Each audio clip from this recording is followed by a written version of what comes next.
Dr. Lakshmi Priyanka. I'm an obstetrician and gynecologist at Kiran Hospitals, Karmanghat. So మనం ఇప్పుడు summer వచ్చేసిందండి. So ప్రెగ్నెన్సీలో కామన్‌గా వచ్చే ప్రాబ్లమ్ ఏంటంటే urinary tract infections. Urinary tract infection అంటే యూరిన్‌లో పస్సల్స్ ఉండడం. సో ఇది ప్రెగ్నెన్సీలో ఎందుకు కామన్ అంటే నార్మల్‌గా అది ఫీమేల్స్‌లో కామన్, మేల్స్ కంటే. ఎందుకంటే మన యూరెత్రా అంటే యూరిన్ మనం పాస్ చేసేది ఆ దారి ఏదైతే ఉందో అది ఫీమేల్స్‌లో తక్కువగా ఉంటుంది.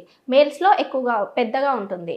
సో దానివల్ల ఫీమేల్స్‌లో యూరిన్ ఇన్ఫెక్షన్ అనేది common. That to in pregnancy ఇది ఇంకా కామన్. ఎందుకంటే మన హార్మోనల్ చేంజెస్ వల్ల మన యూరిన్ అనేది కొంచెం కలెక్షన్ ఎక్కువగా ఉంటుంది బ్లాడర్‌లో. సో దానివల్ల యూరిన్ ఇన్ఫెక్షన్స్ అనేవి కామన్‌గా వస్తాయి. సో దీన్ని ఎలా ఐడెంటిఫై చేయాలి? What are the symptoms? Symptoms ఏముంటాయంటే బర్నింగ్ మిక్చరిషన్ అంటే యూరిన్‌లో మంటగా ఉండడం, లేదు ఎక్కువ సార్లు చాలా ఫ్రీక్వెంట్‌గా యూరిన్‌కెళ్ళడం, బ్లడ్ ఉండడం యూరిన్‌లో, పస్ లాగా వైట్ యూరిన్ లాగా పాస్ అవ్వడం, పెయిన్ ఉండడం యూరిన్ పాస్ చేసినప్పుడు, పొత్తి కడుపులో నొప్పి ఉండడం.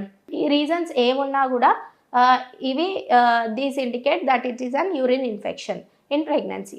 సో దీన్ని ఎలా ప్రివెంట్ చేసుకోవాలి అంటే at least 4 to 5 litres of water తాగుతూ ఉండాలి. You should use bathrooms, washrooms క్లీన్గా ఉండాలి అండ్ ఫ్రీక్వెంట్గా యూరిన్కి వెళ్తూ ఉండాలి అండ్ హైడ్రేషన్ మెయింటైన్ చేస్తూ ఉండాలి. సో ఇన్ ప్రెగ్నెన్సీ దీన్ని కంపల్సరీగా ట్రీట్ చేయాలి. సో ఓన్ ట్రీట్మెంట్ వాడకుండా you should consult your obstetrician and medication అనేది యాప్ట్గా తీసుకొని యూరిన్ ఇన్ఫెక్షన్ అనేది తగ్గించుకోవాలి.